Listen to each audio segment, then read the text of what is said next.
Hey everyone, welcome back to the channel. Today, we're tackling a super practical topic: how to send Litecoin from your Arculus wallet to Kraken in 2025.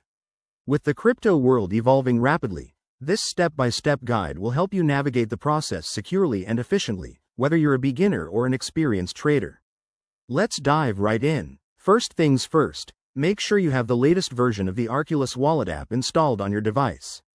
This is crucial because 2025 brings updated security features to protect your assets. Open the app and log in with your credentials. Once you're in, navigate to your Litecoin holdings. You'll see a dashboard showing your balance. Select Litecoin to proceed. Next, head over to your Kraken account on another device or tab. Go to the deposit section for Litecoin and copy the unique wallet address provided. This address is like a digital lock. Double-check it to avoid any costly mistakes. Back in the Arculus wallet, tap on the Send button for Litecoin. You'll be prompted to enter the recipient's address. Paste the one from Kraken carefully. Now, enter the amount of Litecoin you want to send.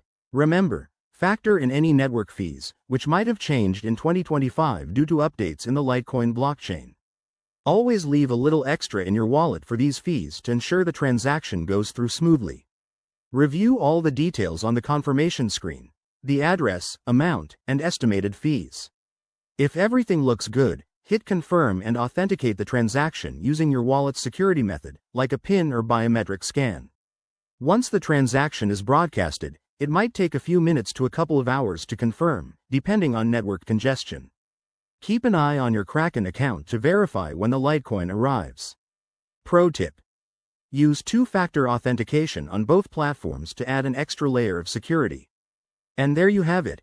That's how you send Litecoin from Arculus Wallet to Kraken in 2025. This method keeps your funds safe and your transfers hassle-free. If you run into any issues, check the official support pages or drop a comment below. Thanks for watching. Hit that like button if this helped. Subscribe for more crypto tutorials, and I'll see you in the next video.